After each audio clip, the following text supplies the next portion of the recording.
सुमंत जी महाराज जैसे पहुंचे तो बस समाचार ये सुना कि राम लक्ष्मण नहीं लौटे, जानकी नहीं लौटी, तो बस दशरथ जी ने कहा कि बस अब मैं प्राण त्यागूंगा। राम राम कही राम कही, राम राम कही राम, तन पर हर रघुवर विरह राव गयो सुरधाम। महाराज राम राम राम राम कह करके प्राणांत करते हैं। अयोध्या आज उदास है, डूब गई। किसमें डूब गई है? अंधकार में डूब गई है, उदासीनता के अंधकार में डूब गई है।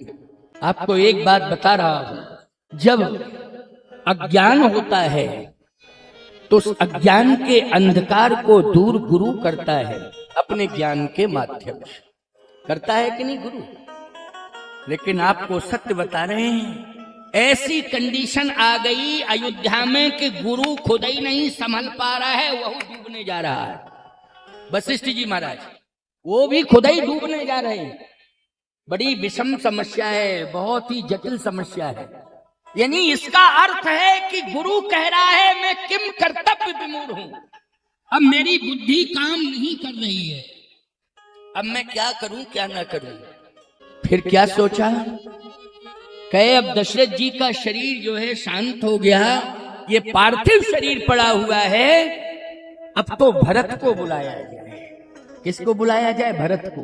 तो आज महाराज श्री दशरथ के पार्थिव शरीर को देख करके वशिष्ठ जी महाराज भी किम कर्तव्य विमूढ़ हो गए कि अब मैं करूं तो क्या करूं। उन्होंने एक ही बात कही कि भरत को बुलाओ। अब भरत जी को बुलाया गया, वो तो जम्मू कश्मीर में थे, कश्मीर में ननिहाल है उनका कश्मीर, तो वहां थे। अब बड़ी दूरी है, उस समय व्यवस्था यान की नहीं थी, रथों की व्यवस्था थी। बोलो किसकी व्यवस्था थी? रथ की। यान तो कुबेर के पास था, और कुबेर के पास था बेचारा, कुबेर जो है उसको रखा नहीं पाया, रावण ने ध्यान झपट दे करके और दिमाग छीन लिया और लेके चला गया। एक बार कुबेर पर दावा पुष्पक यान जीत ले आवा, तो बोलो भाई यान की व्यवस्था कहाँ थी? कुबेर के पास थी, लेकिन रावण ने अतिक्रमण किया तो यान लेकर के कहाँ चला आया? सीधा लंका चला आया। लेकिन यहाँ परंपरा क्या थी? सावधान, यदि अयोध्या में यान होता तो महाराज श्री दशरथ राम जी को यान में बिठा के ही भेजते, रथ में बिठा के नहीं भेजते। लेकिन रथ की व्यवस्था थी, इसलिए राम जी को रथ में भेजा है, सुमंत जी को साथ में भेजा है, रथ की व्यवस्था है। तो भैया जल्दी भरत जी को बुलाया जाएगा तो विकल्प क्या है? रथ। तो किसी ने कहा कि रथ देर में पहुंचेगा, रथ देर में पहुंचेगा क्योंकि रथ के लिए चौड़ा मार्ग चाहिए। क्यों भाई? छोटे मार्ग से रथ नहीं जाएगा, चौड़ा मार्ग जहां जहां मिलेगा रथ वहीं वहीं से जाएगा, यानी मार्ग डाइवर्ट हो जाएगा, घूम जाएगा, समय ज्यादा लगेगा। इसलिए सुमंत जी ने कहा मेरा सुझाव है कि घोड़े भेजे जाएं। क्या भेजे जाएं? घोड़े। अच्छा, घोड़े जो है छोटे रास्ते से भी चले जाते हैं, कोई दिक्कत नहीं है उनको, और जल्दी मार्ग तय हो जाएगा। तो घोड़े गए, घुड़सवार भरत को लेने जा रहे हैं। बहुत जल्दी हुई, तेज गति से घोड़े दौड़ाए गए, 6 दिन लग गए पहुंचने में। कितने दिन लगे? 6 दिन पूरे लग गए। अब आप कहोगे महाराज 6 दिन वापसी में लगेंगे, क्योंकि 6 दिन जाने में तो 6 दिन आने में। लेकिन वाल्मीकि जी महाराज कहते हैं 14वें दिन महाराज दशरथ का अंतिम संस्कार हुआ है। तो ये 2 दिन किसका इंतजार किया? क्या लक्ष्मण जी का इंतजार किया है, या मौत संदिग्ध हुई है इस पर जांच बैठाई कि हार्ट फेल हुआ है कि जहर देके महाराज के प्राण गए हैं? क्योंकि कैकेयी ने मजबूर कर दिया ना, तो कैकेयी ने कहीं ऐसा तो नहीं है कि कहीं जहर दिया हो। नहीं नहीं नहीं, ये जांच मांच के लिए 2 दिन नहीं रखे गए, विशेष परिस्थिति में भी 2 दिन नहीं रखे गए। तो आप कहोगे ये गणित आपका साबित नहीं हो रहा है, या 14वें दिन अगर संस्कार हुआ है तो 7 दिन जाने में लगा है और 7 दिन आने में लगा है। 7 दूनी 14 नहीं, 6 दिन जाने में लगा है और 8 दिन आने में लगा है। तो आप कहोगे ये क्या हो गया, क्या घोड़े बीमार हो गए थे क्या? भाई बीच में 2 दिन बढ़ गए तो ये घोड़े क्या बीमार हो गए थे इसलिए बीमारी के कारण रुकना पड़ा कहीं? नहीं नहीं, ऐसा भी नहीं है प्यारे। कोई बाधा नहीं है, किसी भी प्रकार की कोई समस्या नहीं है। फिर है क्या मैटर, इसको समझो। बहुत बढ़िया बात बता रहा हूं, सुनते जाना, समझते जाना, बड़ी महत्वपूर्ण बात है। तो प्यारे, मैं चर्चा ये कर रहा हूं कि ये 2 दिन की बात, ये 2 दिन कहां व्यतीत हुए हैं, किसने व्यवधान पहुंचाया है या किसने मार्ग में रोका है, कौन था रोकने वाला? जैसे हनुमान जी संजीवनी बूटी लेने जा रहे थे तो इतने इमरजेंसी में जा रहे थे, लेकिन बोलो काल नेम ने रोक लिया था कि नहीं रोक लिया था? हनुमान जी को तो पता तो लग गया कि रोक लिया किसने, बोले काल नेम ने। तो भरत जी महाराज को लेके आ रहे हैं, लेकिन 8 दिन लग गए, तो क्या किसी ने रोक रखा था? किसी ने व्यवधान कर दिया था क्या? कारण क्या है? इस कारण को सिद्ध किया जाए, तो इस कारण को हम सिद्ध कर रहे हैं। ये 2 दिन का जो रहस्य है ये क्या है? बात ये है कि महाराज श्री का जब प्राणांत हुआ, प्रभु का वनगमन, और 6वें दिन जब प्रधानमंत्री सुमंत्र जी लौट करके आए, तो जिस दिन वनवास हुआ था प्रभु का, उस दिन भी भरत जी को स्वप्न हुआ। और जिस दिन महाराज श्री का 1 सप्ताह बाद प्राणांत हुआ, उस दिन भी भरत जी को स्वप्न हुआ। और वो स्वप्न ऐसा नहीं, बड़ा ही खतरनाक स्वप्न, उसमें बड़ी भयंकरता थी। वह स्वप्न जो है भरत जी सह नहीं पा रहे हैं, इतने धीर गंभीर हैं कि स्वप्न को देख करके व्यथित हो गए और फूट फूट करके रोने लगे। इतना कभी रोए नहीं थे जितना रात्रि का वो स्वप्न देखा। भरत जी रो रहे हैं, आंसुओं की धार लगी हुई है। देखई रात देखई रात भयानक सपना, और जाग करही कटुकोटि कल्पना। ऐसी कटु कल्पना संत नहीं करता है कभी, लेकिन वो कल्पना नहीं है, उसमें सत्यता है। वो कल्पना नहीं है, उसमें सत्यता है। इसलिए भरत जी का शरीर कांप रहा है, अश्रुधारा प्रवाहित हो रही है। भरत जी अपने आप में नहीं हैं। इतने में दूत पहुंच गए। भरत जी समझ गए निश्चित रूप से कोई अनहोनी घटना घट गई है। ये दूत आए हैं, वो चेहरा इनका बता रहा है। देखो, समाचार देने वाले लोगों की उदासी बता देती है कि समस्या है, और बड़ी जटिल समस्या है। भरत जी ने कुछ नहीं कहा। दूतों ने कहा, महाराज गुरुदेव ने आपको बुलाया है। अच्छा, चलो चलें। लेकिन भरत जी इतने शिथिल हो गए हैं कि हाथ पकड़ के भरत जी को ले जाया जा रहा है। और जो घोड़े आए थे भरत जी को ले जाने के लिए, उन घोड़ों के सामने तो पहुंच गए, लेकिन बैठने की हिम्मत नहीं है। अब सोचिए जरा, जब बैठने की हिम्मत नहीं है, इतनी शिथिलता है, तो समस्या खड़ी हो गई कि नहीं? तब प्रबंध किया गया कि अब भरत जी घोड़े पर बैठकर नहीं जाएंगे, भरत जी रथ पर बैठ करके जाएंगे। तो घोड़े आए थे लेने के लिए, लेकिन जब वापस भरत जी को ले जा रहे हैं तो घोड़ों पर बैठ करके भरत जी नहीं जा रहे हैं, बल्कि रथ पर बैठ करके जा रहे हैं। तो सत्य तो ये है कि घोड़े जो पैदल गए थे वो पगडंडी रास्ते से गए थे, इसलिए 6 दिन लगा, और भरत जी महाराज उधर से रथ में बैठ करके आए हैं, इसलिए 2 दिन एक्स्ट्रा बढ़ गए। मानी 6 की जगह 8 दिन हो गए, इसलिए 8 6 14, 14वें दिन अंत्येष्टि हुई है चक्रवर्ती सम्राट महाराज दशरथ की। लेकिन भरत जी के हाथ से, भरत जी ने कहा कि ये अधिकार तो मेरे बड़े भैया का है, लेकिन आपकी आज्ञा बार बार हो रही है तो मैं पालन कर रहा हूं और किसी तरह से इस अंत्येष्टि का सहभागी बन रहा हूं। लेकिन मेरा मन बहुत खिन्न है। गुरुदेव, आपने जब भैया चले गए, पिताश्री के प्राण निकल गए, इसके बाद बुलाया है। जब भैया जिस दिन गए थे 1 सप्ताह का समय था, आप उसी समय बुला लेते, लेकिन आपने सोचा नहीं।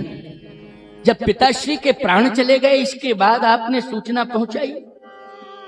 आपको मैं प्रणाम करता हूं, लेकिन आपने समस्या को बढ़ा दिया। बस आंसू निकलने लगे वशिष्ठ जी के। सुनहु भरत भावी प्रबल, बिलख कहु मुनिनाथ, हानि लाभ जीवन मरण, जस अप जस विधि हाथ। भरत में किन कर्तव्य विमूढ़ हो गया। मेरे हाथ में कुछ नहीं था, मैं कुछ भी नहीं कर सकता था। हानि लाभ जीवन मरण, जस अपजस विधि हाथ। भरत जी ने कहा अगर विधाता के ही हाथ में है तो यहाँ अयोध्या में रह के क्या करें, चलो चलें जहां विधाता है वहीं चलें। जब उसी के हाथ में सब है तो अयोध्या में रह करके क्या करेंगे। वशिष्ठ जी ने कहा लेकिन ऐसे नहीं, कुछ हमारे हाथ में भी है। भरत जी ने कहा कि आपके हाथ में भी कुछ है। हाँ हाँ है, जो मेरे हाथ में है उसको ले लो तुम, और जो मेरे हाथ में नहीं है विधाता के हाथ में है, बस तू विधाता के पास बाद में चला जाए, लेकिन जो मेरे हाथ में है उसको लो। भरत जी ने कहा आपके हाथ में क्या है। बहुत गंभीर चर्चा है, ध्यान से सुनना। ये प्रश्नोत्तरी बहुत महत्वपूर्ण है, सुनना चाहिए। आपके हाथ में क्या है। मेरे हाथ में प्रथम तिलक वशिष्ठ मुनि कीना। अयोध्या का राज तिलक मेरे हाथ में है, इसलिए जो मेरे हाथ में है उसे मैं पूरा करूंगा, तुम्हारा तिलक करूंगा, अभिषेक करूंगा। इसके बाद जहां जाना हो वहां चला जाए, लेकिन जो मेरे हाथ में है प्रथम तिलक वशिष्ठ मुनि कीना। महाराज इक्ष्वाकु के समय से ही ये परंपरा चली आई है। जितने भी इक्ष्वाकु वंश में राजा हुए हैं, वशिष्ठ जी महाराज ने ही प्रथम तिलक वशिष्ठ मुनि कीना, उन्होंने ही इस परंपरा का निर्वाह किया। इसलिए मैं इस परंपरा का निर्वाह करूंगा। भरत तुम सिंहासन पर बैठो, मैं तुम्हारा तिलक करूंगा। भरत जी ने कहा नहीं, जो आपके हाथ में है उसे मैं हाथ में लेना नहीं चाहता। जो आपके हाथ में है उसे मैं हाथ में लेना नहीं चाहता हूं। अगर आप हाथ में मेरे अयोध्या का राज्य दे रहे हैं तो नहीं नहीं, ये मैं स्वीकार नहीं करूंगा। यदि आपके हाथ में ये हो तो कृपा करके पूरा कर दो। वशिष्ठ जी ने कहा क्या। भरत जी ने कहा भरत का हाथ गुरुदेव रघुनाथ के हाथ में पकड़ा दो, बस भरत स्वीकार कर लेगा और भरत अपने जीवन में धन्य धन्य हो जाएगा, कृतार्थ हो जाएगा और समस्याओं से उभर जाएगा। अगर आपके हाथ में ये है तो आप मेरा हाथ रघुनाथ के हाथ में पकड़ाओ। आपके हाथ में अयोध्या की संपत्ति है, आपके हाथ में अयोध्या का खजाना है, उसे मैं लेना नहीं चाहता। वशिष्ठ जी ने कहा वो तो चले गए राम, अब तो 14 साल बाद लौटेंगे, इसके पहले नहीं। भरत जी ने कहा प्रयास करना चाहिए, और ये सत्य है यदि सच्चे मन से कोई प्रयास करे और उस प्रयास में निष्कपटता है तो निश्चित रूप से प्रयास सफल होता है। लेकिन क्या होना चाहिए? निष्कपटता होना चाहिए ना, निष्कपटता, प्रयास सफल होता है। और यदि कपट है और चाहे जितना एड़ी टोपी का पसीना, लेकिन सफल नहीं हो पाओगे। भरत जी के प्रयास में निष्कपटता है। भरत जी का परम पवित्र संकल्प है। इसलिए भरत जी कहते हैं कि मुझे विश्वास है कि प्रभु राम मुझे मिलेंगे और मैं प्रार्थना करूंगा और वापस अयोध्या लाऊंगा और इसी सिंहासन पर प्रभु को प्रतिष्ठापित कराऊंगा। तब आपके हाथ में तिलक की परंपरा है, फिर आप तिलक करना। वशिष्ठ जी ने कहा नहीं नहीं, राम जी नहीं लौटेंगे और 14 साल सिंहासन खाली नहीं रहेगा, नहीं तो ये राज्य अनाथ हो जाएगा। इसलिए भरत तुम्हें राज्य लेना पड़ेगा। इसलिए करहु राज। ये वशिष्ठ जी की और भरत जी की वार्ता हो रही है। करहु राज परिहरहु गलानी, मानहु मोर बचन हित जान। भरत जी ने कहा कि फिर प्रभु कैसे राजा बनेंगे जब आप मुझे दे रहे हो? वशिष्ठ जी बोले सौंपिए राज राम के आए, और सेवा करहु स्नेह सुहाए। 14 साल के बाद जब श्री राम जी लौट के अयोध्या आ जाए तो राम का राज फिर राम को सौंप दे और तुम सेवक बनकर के सेवा करना। भरत जी ने कहा ये श्री राम की मर्यादा नहीं है। भले ही और राजा इसका पालन करते रहे हों, लेकिन श्री राम जी की मर्यादा नहीं है। क्यों? यदि मैं अयोध्या की संपत्ति को 14 साल के लिए स्वीकार करता हूं और आप मुझे राजा बनाते हैं तो ये संपत्ति मेरी भोग्या हो जाएगी। क्या हो जाएगी? भोग्या। ईमानदारी के साथ बताओ, संपत्ति जो होती है वो राजा के अधीन होती है कि नहीं होती है? होती है ना। भरत जी ने कहा नहीं, जो मेरी भोग्या है प्रभु उसे कैसे स्वीकार करेंगे? और जो प्रभु की भोग्या है वो मेरी पूज्या है, मैं उसे प्रणाम कर सकता हूं, लेकिन उस पर मैं अधिकार सिद्ध नहीं कर सकता। यह है उच्च कोटि की सोच।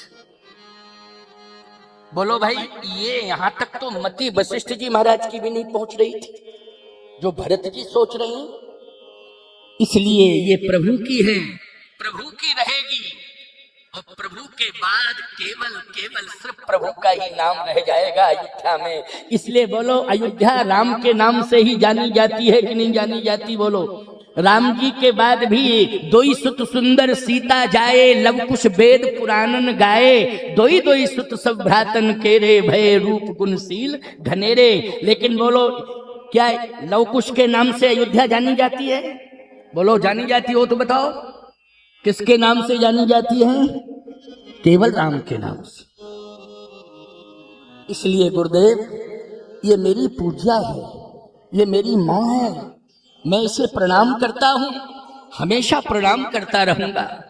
बस इतना कर सकता हूं कि चलूंगा, रूठे प्रभु को मनाऊंगा, कोशिश करूंगा।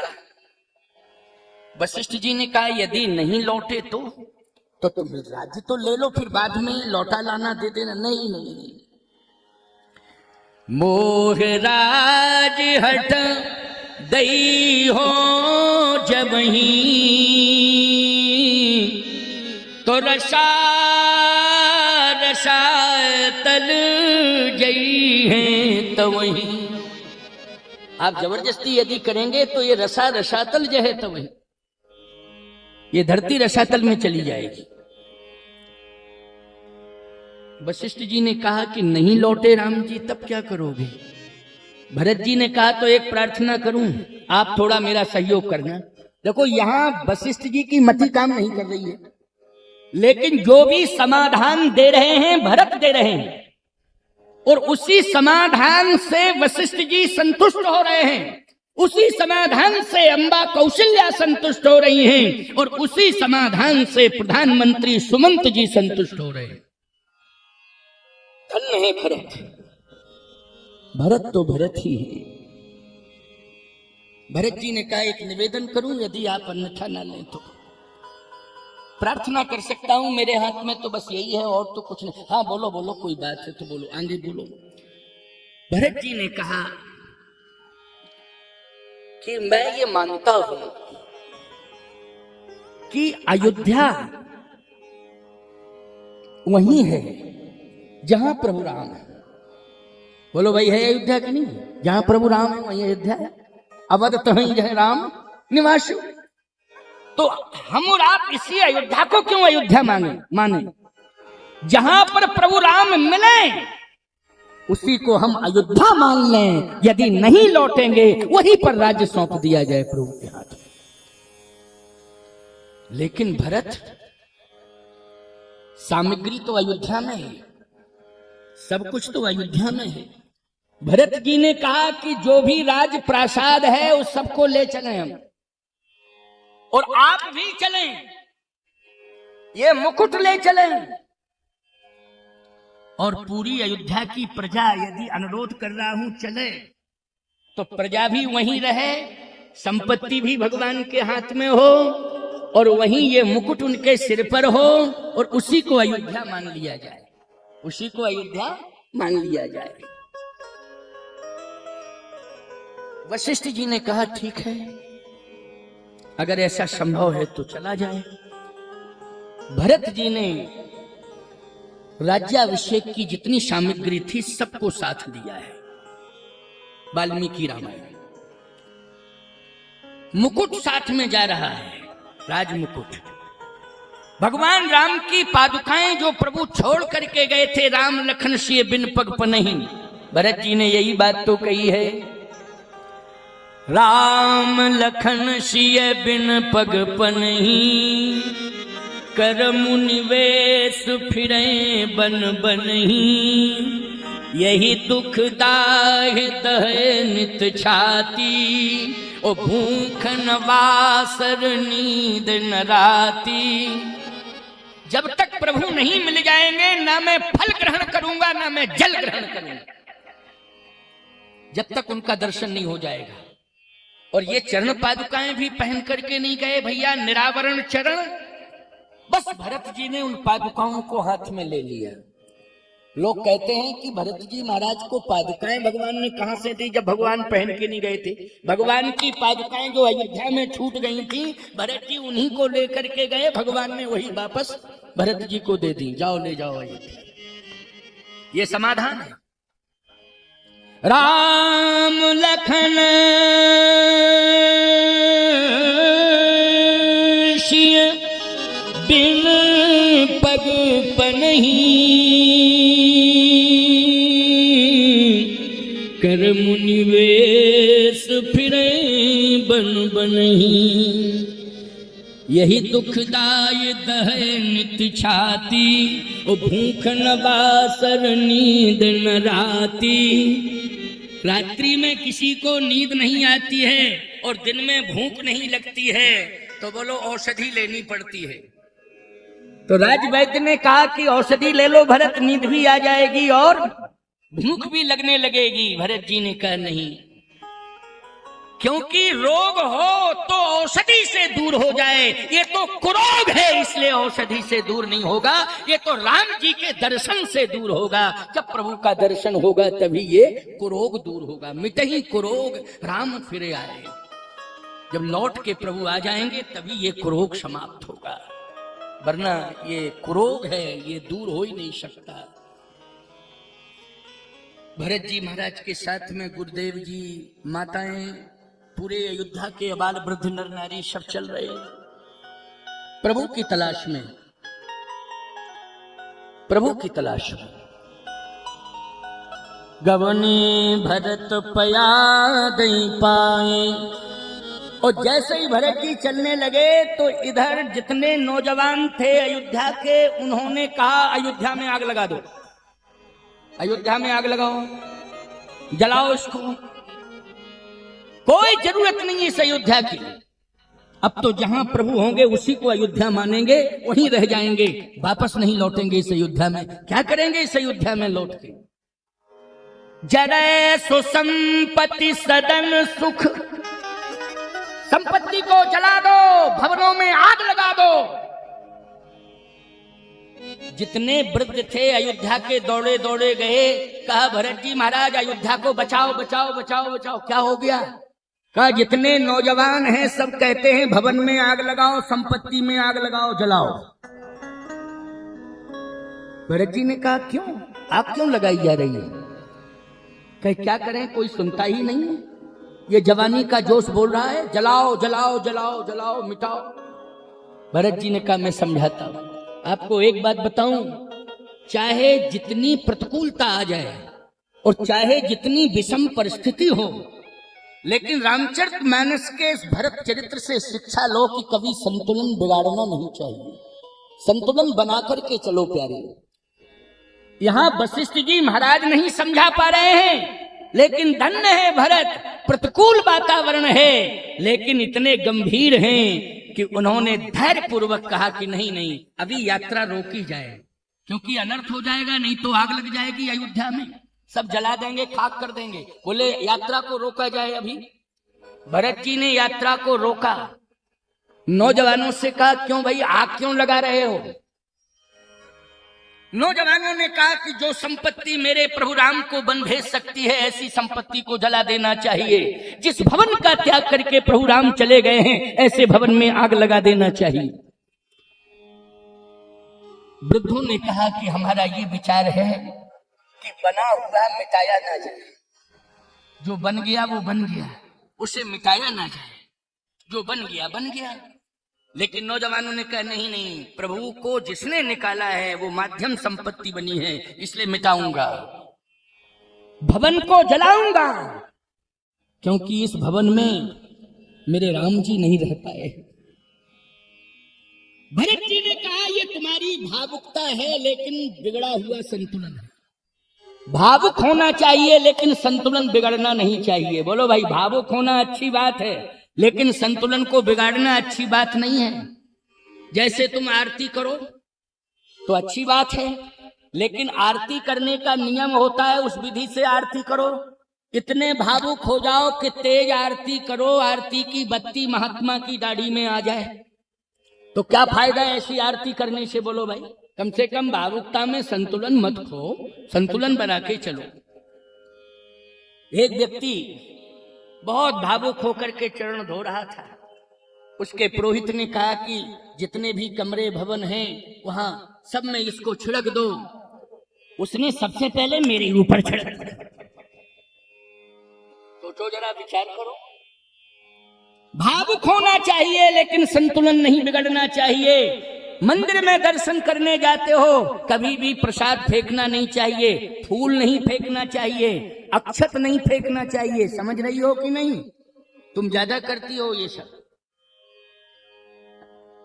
नहीं नहीं नहीं, मर्यादा है, श्रद्धा रखो, भावुक बनो, लेकिन बिगड़ा हुआ संतुलन नहीं होना चाहिए कि मूर्ति की सुंदरता ही बिगड़ जावे। जितना श्रृंगार पुजारी ने किया है वो श्रृंगार ही बिगड़ जावे। क्या फायदा है ऐसी पूजा करने से? इसलिए संतुलन बनाइए, भावुक होइए, लेकिन संतुलन को बिगाड़ना नहीं चाहिए। भरत जी ने कहा तुम भावुक हो लेकिन तुम्हारा संतुलन बिगड़ा हुआ है। ये संपत्ति तुम्हारी नहीं है जो तुम जला रहे हो, इसे ये संपत्ति तुम्हारी नहीं है, ये भवन तुम्हारा नहीं है जिसे जला रहे हो, ये संपत्ति तुम्हारी नहीं है जिसे तुम मिटा रहे हो। संपत्ति सब रघुपति के आही, जो बिन जतन चलो तज ताही। ये भगवान की संपत्ति है, न तुम्हें जलाने का मिटाने का कोई अधिकार नहीं है। इसलिए भरत जी तुरंत रुक गए और उन्होंने प्रबंध किया। देखो भाई क्या किया, प्रबंध, यानी राज्य को लेना नहीं चाहते हैं, राज्य के प्रति मोह नहीं है, लेकिन ये परमात्मा राम की संपत्ति है, इसलिए हमारा कर्तव्य है कि ये मिटने ना पावे, ये व्यवस्थित हो जाए, ये सोच है। इसलिए कभी सोच हल्की नहीं करनी चाहिए, कभी सोच बिगाड़नी नहीं चाहिए। सोच को प्रबंध में लाओ और सोच को संतुलन से जोड़ो और प्रतिकूल परिस्थिति को अनुकूलता में परिणत करो, तभी तुम्हें भरत चरित सुनने का अधिकार है। इसलिए रामायण को पढ़ो, लेकिन रामायण के अनुसार चलो। केवल पढ़ना ही नहीं है, रामायण के अनुसार चलना है।